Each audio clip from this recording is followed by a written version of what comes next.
안녕하세요 여러분, 집에 가고 싶은 선생님입니다. 오늘은 여러분에게 지도에 이동 경로를 표시하는 방법에 대해서 안내해 드리도록 하겠습니다. 더보기 애니메이션 글락스니메이트를 실행해 주세요. 네, 이렇게 실행이 되면은 샷컷으로 돌아가서 트랙에 애니메이션 효과를 넣어 주시고요. 그 다음에 편집을 한번 눌러 주시면 글락스니메이트의 샷컷 화면이 연동이 되게 됩니다. 그런데 이제 작업을 하려고 화면을 확대해 봤더니 화질이 엄청 깨지는 것을 알 수 있습니다. 이거는 제가 저화질의 지도를 받은 게 아니라 샷컷에서 미리 보기를 저화질로 만들어 놨기 때문이에요. 글락스니메이트와 연동을 해서 정교한 작업을 해야 될 때는 미리 보기 확대를 없음으로 표시해서 제일 고화질로 만들어 주셔야 돼요. 이렇게 하고 편집을 한번 눌러 주세요. 어때요? 이제 확대를 해도 글씨가 아까친처럼 깨지진 않죠?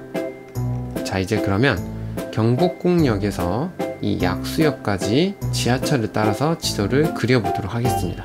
왼쪽에 이 버튼을 클릭해 주시고요. 그룹 그대로 두시고 스트로크를 체크해 주세요. 혹시 필이 체크되어 있다면 체크를 해제하고 그려 주셔야 됩니다. 경복궁역을 한번 클릭하고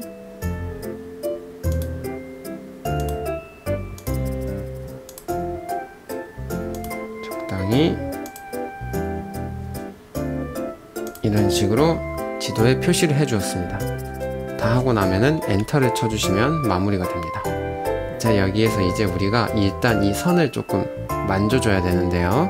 스트로크를 눌러서 스타일로 가시면 너비가 나오고요. 이렇게 너비를 조절을 할 수 있습니다.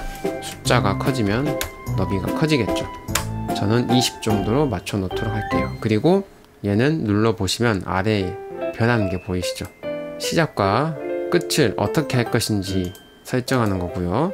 그 다음에 아래에 있는 버튼은 꺾여지는 부분을 어떻게 처리할 것인지에 대한 버튼인데요.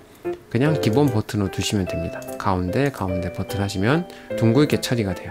자, 이제 여기까지 하셨으면 조금 선을 만져주도록 할 텐데 보시다시피 지금 이 선이 제대로 지하철역을 통과하지 못하고 있습니다. 그래서 얘를 좀 만져줄 텐데요. 에딧 버튼을 누르고 얘를 클릭해서 이렇게 움직여 주시면 됩니다.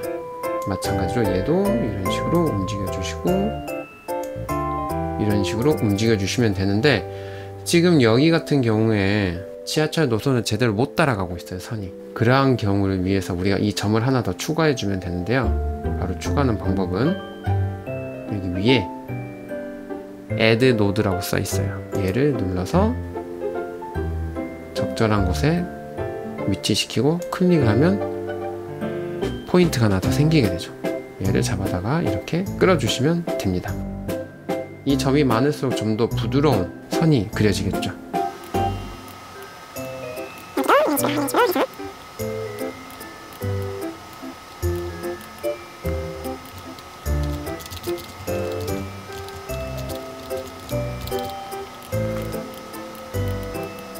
네, 이런 식으로 점을 다 찍어서 지도에 표시를 해 주었습니다. 자, 그러면 이제 시간이 지남에 따라서 시작 지점에서 시작하여 선이 약수역까지 그려져야 되겠죠. 그 방법은 바로 위에 있는 레이어 뉴 트림 패스를 눌러주시면 됩니다.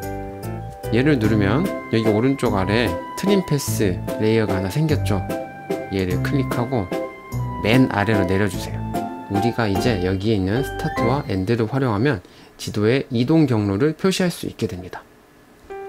먼저 숫자를 임의로 한번 바꿔보도록 하세요. 예를 들어서 20 하면 경복궁까지 칠해져 있던 선이 요만큼 없어졌죠.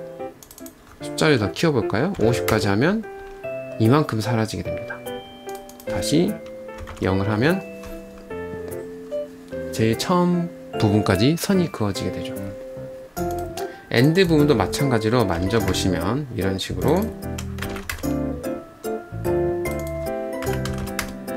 선이 사라지고 생기고 하게 됩니다.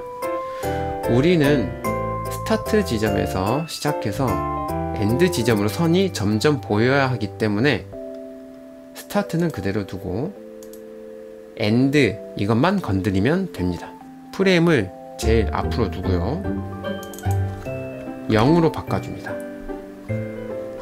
자, 처음 시작할 때는 경복궁 위치니까 당연히 0이겠죠. 이 상태에서 우클릭 키프레임을 추가를 해주시면 이렇게 노란색 키프레임이 적용이 됩니다. 그리고 타임라인의 맨 끝으로 가서 키프레임을 추가해 줄 건데요, 여기에 있는 마지막 프레임 버튼을 누르게 되면 이렇게 마지막으로 움직이게 됩니다. 이 상태에서 숫자를 100으로 바꾼 다음에 우클릭 키프레임을 추가해 주시면 됩니다. 처음 프레임으로 돌아가서 재생을 해보면 이런 식으로 재생이 되는 것을 볼 수 있습니다. 이제 한번 저장을 해주시고요, 샷컷으로 돌아가셔서 재생을 한번 해주세요. 그러면 우리가 만들었던 이 효과가 그대로 적용되는 것을 알 수 있습니다. 처음에 글락스니 메이트가 나왔을 때는 이걸로 과연 얼마나 대단한 것을 할 수 있을까 했는데 파면 팔수록 굉장히 훌륭한 업데이트였던 것 같습니다.